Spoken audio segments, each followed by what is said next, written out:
चल देखिए, आज देखते हैं आगे कैपेसिटर यानी कि संधारित्र। संधारित्र किसको कहते हैं?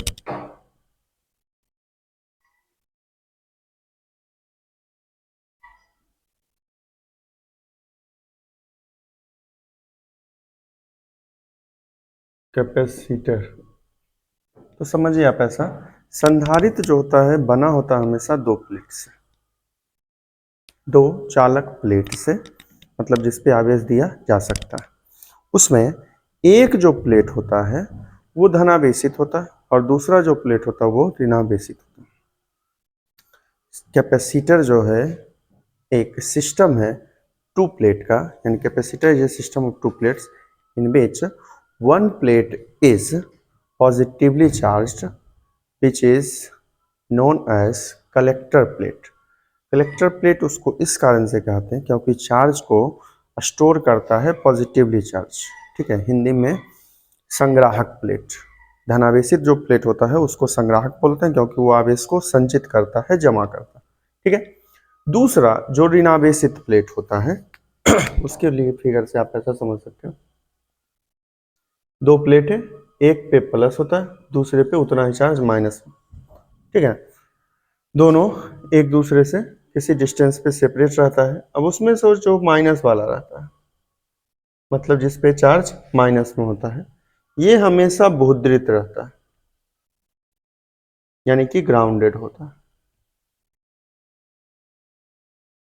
ठीक है। जो निगेटिवली चार्ज प्लेट होता है वो हमेशा ग्राउंडेड रहता है। तो कैपेसिटर का डिफिनेशन आप कहीं भी क्या बोलिएगा, कैपेसिटर जो है, capacitor is a system of two plates which contains one plate which is positively charged and other plate which is negatively charged. Positively charged plate is also known as collector plate because it store all the charge, यानी कि charge को store करने का जो काम है वो किसका, पॉजिटिवली वाले का चार्ज होता है, जबकि जो ग्राउंडेड होता है वो हमेशा निगेटिवली होता है। तो इसको बोलते हैं हिंदी में संघनक या इंग्लिश में कंडेंसर, ठीक है। जबकि ये जो होता है इसको बोलते हैं संग्राहक और इंग्लिश में कलेक्टर, ठीक है। तो ये हुआ दो तरह का प्लेट होता है, एक धनावेशित जिसको कलेक्टर बोलते हैं, संग्राहक बोलते हैं, ऋणावेशित जिसको संघनक बोलते हैं, कंडेंसर बोलते हैं, ठीक है। दोनों प्लेट एक दूसरे से सेपरेटेड होता है। ग्राउंडेड हमेशा जो होगा वो कौन सा, निगेटिव वाला होता है, पॉजिटिव वाला जो होता है वो ग्राउंडेड नहीं रखा जाता है हमेशा, ठीक है।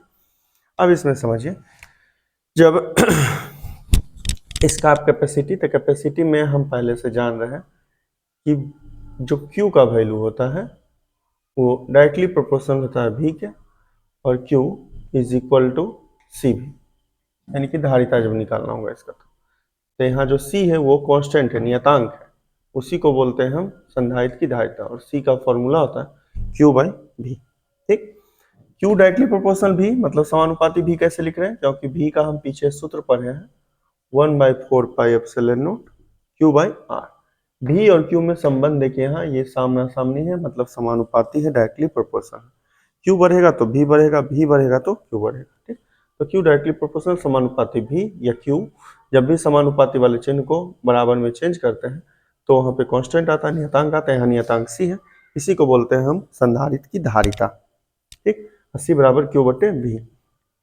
अब संधारित्र की धारिता के लिए आपको अगर यहाँ मात्रक निकालना हो तो मात्रक निकालिएगा चार्ज का, आवेश का कूलम, और विभव का वोल्ट, यानी कूलम प्रति वोल्ट जो फेराड कहलाता है। फिर बीमा निकालिएगा, तो बीमा के लिए क्या हो जाएगा, डायमेंशन के लिए ये IT, और इसका होता है ml² T-3 I-1। तो क्या हो जाएगा इसका total answer, m-1 l-2, T 3 है और एक और जाएगा तो T पे पावर 4, और I है एक और जाएगा I का स्क्वायर, यह सब कुछ यही होगा। I को हम बदल सकते हैं A से, I को बदल सकते हैं किससे, A से। तो ये हो गया धारिता। संधारित्र जो होता है, संधारित्र की धारिता, धारिता का सूत्र C = Q/V, Q बटे V होने पे उसका मात्रक जो होता है वो कूलम प्रति वोल्ट होता है, जो फैराड कहलाता है F। ठीक है, आवेश का कूलम, चार्ज का कूलम, और विभव यानी पोटेंशियल का volt, coulomb per volt, coulomb प्रति वोल्ट, जो बराबर होता है ये क्या बोलते हैं, फैराड। उसके बाद बीमा निकालेगा तो ऊपर में चार्ज का यानी कि आवेश का, नीचे में पोटेंशियल डिफरेंस यानी कि विभवांतर का रखिएगा, दोनों रख दीजिए, आंसर बन जाएगा। इसके बाद आप समझिए कि अगर कोई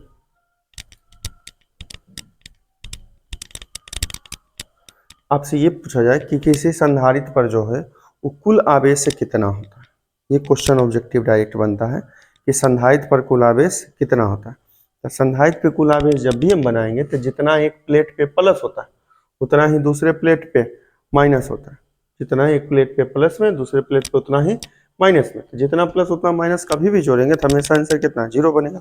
यानी कैपेसिटर का जो टोटल चार्ज होता है वो हमेशा जीरो के बराबर होता है, जीरो के इक्वल होता है। संधारित्र पे कुल आवेश का मान हमेशा शून्य होता है। ठीक है, अब संधारित्र के प्रकार जो होते हैं, मतलब टाइप्स या काइंड्स ऑफ कैपेसिटर।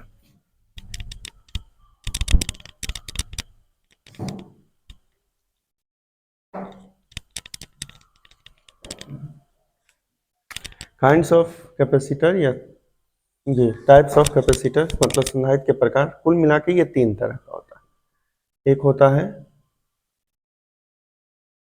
समांतर प्लेट, प्लेट का शुद्ध जो हिंदी होता है वो पट्टिका बोलते हैं, प्लेट जो है वो इंग्लिश शब्द है।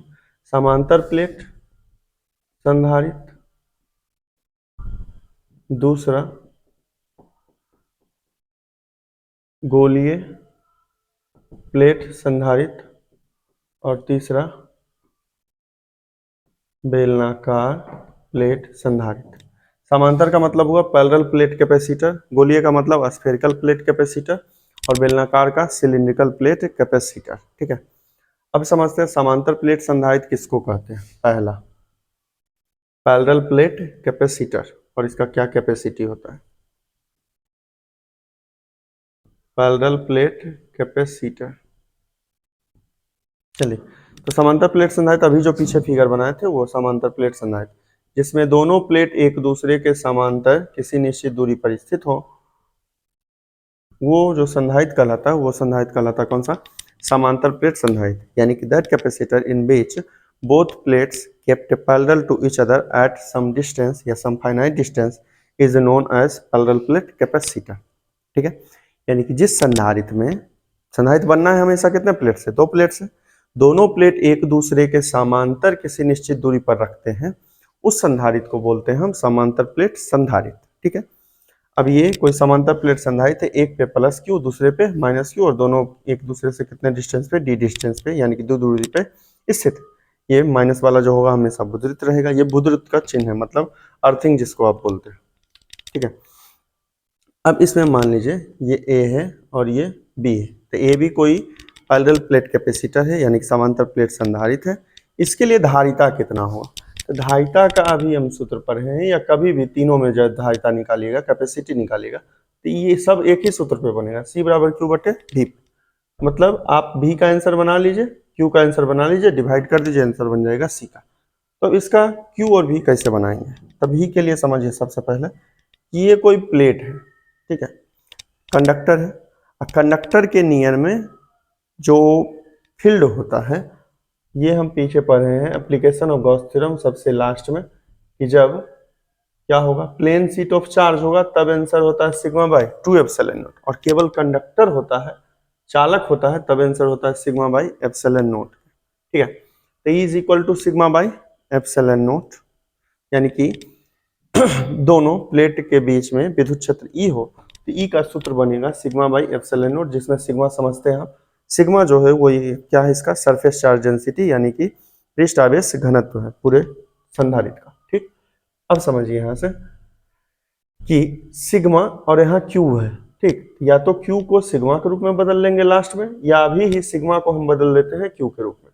तो हम जानते हैं सिग्मा का फॉर्मूला होता है Q by A, Q by A, आवेश बटे क्षेत्रफल यानी चार्ज बाई एरिया। ठीक, तो क्यू बाई ए इसमें अगर रख देंगे हम, तो Q by A epsilon note हो जाएगा, ई का वैल्यू हुआ। ठीक, अब दूसरा समझिए।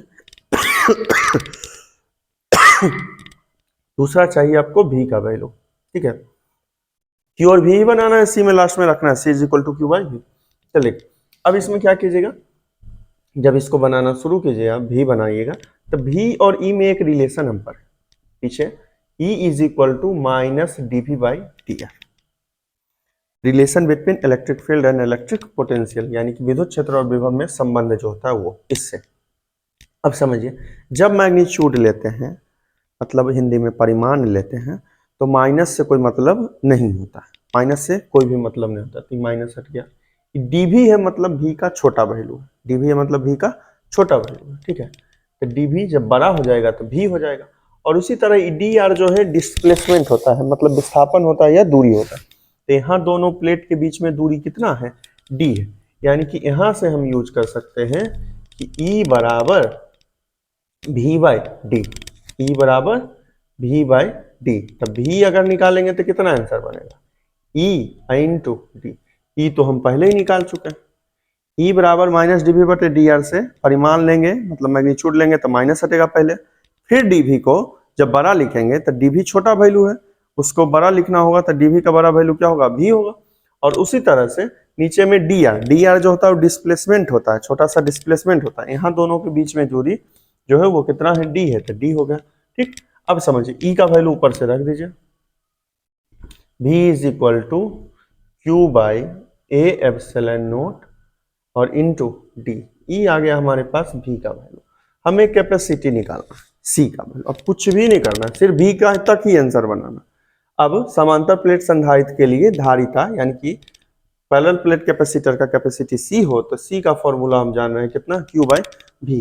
क्यू अब भी के बदले जो भी का वैल्यू है, इक्वेशन सेकंड का वैल्यू रखें, Q by A epsilon naught into T, Q से Q cancel, A epsilon naught चला जाएगा सबसे ऊपर, तो आंसर आपका बन जाएगा A epsilon naught by D, C is equal to A epsilon naught by D.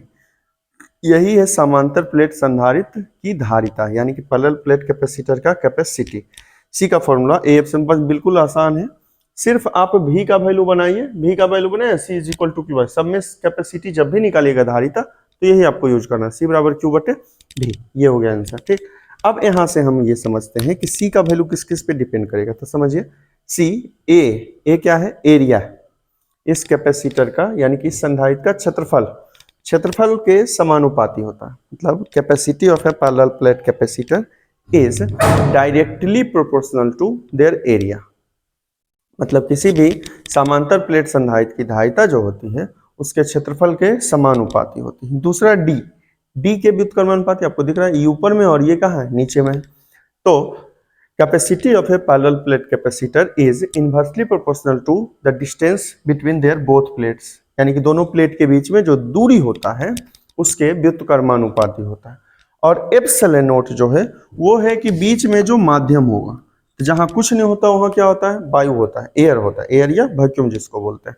लेकिन जब हम मीडियम चेंज कर देंगे तो ये हम जानते हैं कि एप्सिलॉन नोट ऐसे लिखते हैं, एयर वाले को मतलब हवा या निर्वात वाले को एप्सिलॉन नोट से, एयर और वैक्यूम, और कोई और मीडियम होता है तो एप्सिलॉन से लिखते हैं, यानी कि जो माध्यम होता है उसकी परावैद्युतता के भी ये ऊपर में है, मतलब समानुपाती होता है, यानी परमिटिविटी ऑफ मटेरियल या परमिटिविटी ऑफ मीडियम के भी डायरेक्टली प्रोपोर्शनल होता है। तो कुल मिला के तीन चीज पे निर्भर कर रहा है। क्वेश्चन इस तरह का भी बनता है कि निम्न में से किस पे धारिता का जो मान है वो निर्भर नहीं करता, उसमें ऐसा दिया रहेगा, त्रिज्या है, क्षेत्रफल है, पदार्थ की प्रकृति है, या क्या बोलते हैं ये दोनों प्लेट के बीच की दूरी पे, तो उसमें सब कुछ होगा, सिर्फ जो होगा वो त्रिज्या, इसमें त्रिज्या का कहीं कोई यूज है नहीं, तो त्रिज्या पे निर्भर नहीं करेगा। ठीक है, अब तो कुल मिला के तीन चीज पे बदल रहा है, पहला क्षेत्रफल के यानी कि एरिया के डायरेक्टली प्रोपोर्शनल समानुपाती, दूसरा माध्यम की परावैद्युतता के भी समानुपाती, एप्सिलॉन नोट ऊपर में होगा, और तीसरा दोनों प्लेट के बीच की दूरी के व्युत्क्रमानुपाती। ये था आपका तीन कुल संधारित्र होता है, उसमें पहला आप अभी पढ़े समांतर प्लेट संधारित्र। कल जो है वो गोलीय और बेलनाकार दोनों पढ़ेंगे, या गोलीय अगर पूरा होगा तो गोलीय पढ़ेंगे, बेलनाकार उसके अगले दिन पढ़ेंगे। ठीक है, आगे कल